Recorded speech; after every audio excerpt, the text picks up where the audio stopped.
V D Satheesan പ്രതിപക്ഷ നേതാവായിരുന്നപ്പോൾ ഇങ്ങനൊരു ഗതികേടുണ്ടാകുമായിരുന്നു.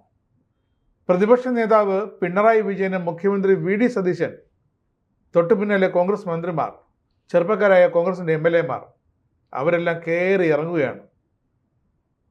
സഭയിൽ പിണറായി വിജയൻ എന്ന പേര് കേൾക്കുമ്പോൾ തന്നെ ഇവരെല്ലാം പണി തുടങ്ങും.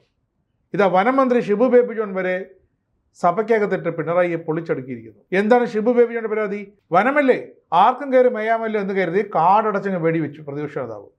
വെടി ഒരിടത്തും കൊണ്ടതുമില്ല, തിരിച്ചിട്ട് കിട്ടുകയും ചെയ്തു. തനിക്കെതിരെ ആദ്യം ഫേസ്ബുക്ക് പോസ്റ്റ് ഇട്ടു താൻ മന്ത്രിയായ ശേഷം. പിന്നെ വാർത്താ സമ്മേളനം നടത്തി തൻ്റെ വകുപ്പിനെ വിമർശിച്ച് ഇല്ലാതാക്കി.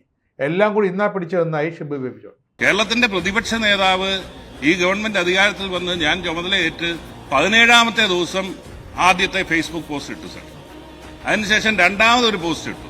അതിനുശേഷം ഒരു പത്രസമ്മേളനം നടത്തി വകുപ്പിന്റെ കഴിവുകേടിനെ കുറിച്ചെല്ലാം സൂചിപ്പിച്ചുകൊണ്ട്. അദ്ദേഹം നടത്തിയ പത്രസമ്മേളനങ്ങൾ വകുപ്പിനെ കുറിച്ച് പറഞ്ഞു. പിണറായി വിജയൻ പറയുന്നത് കേട്ടാൽ UDF സർക്കാർ അധികാരത്തിലേറി താൻ വനമന്ത്രിയ ശേഷമാണ് കേരളത്തിലെ കാടുകളിൽ ആനകൾ കൂട്ടമായി വന്ന് കയറിയതെന്ന്. ആനയുടെ വഴികൾക്കായുള്ള ഫയലൊക്കെ എടുത്ത് കക്ഷത്തിൽ ഇടുക്കി വെച്ചിട്ടാണ് ഈ പിണറായി വിജയൻ ഇപ്പോൾ പ്രതിപക്ഷ നേതാവായിരുന്നു ഇങ്ങനെ ഞെളിഞ്ഞ് പറയുന്നത്.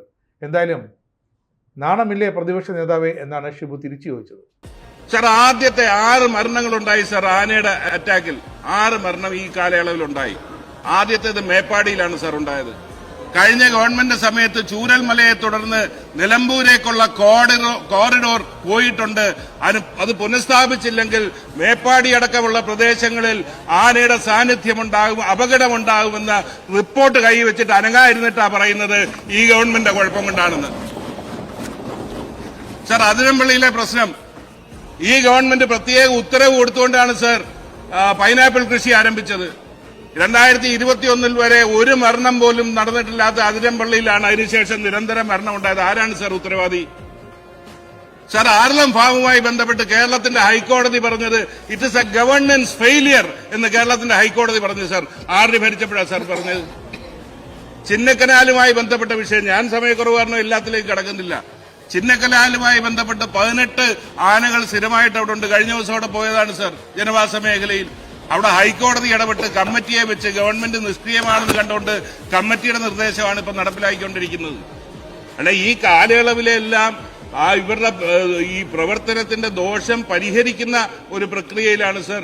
ഈ 100 ദിന പരിപാടി കൊണ്ട് നമുക്ക് ഇതിന്റെ ഫലം വിസിബിളായി കാണാൻ സാധിക്കും എന്നാണ് ഈ ഗവൺമെന്റ് പ്രതീക്ഷിക്കുന്നത് നടപ്പിലാക്കാൻ ഉദ്ദേശിക്കുന്ന പദ്ധതികൾ വഴി.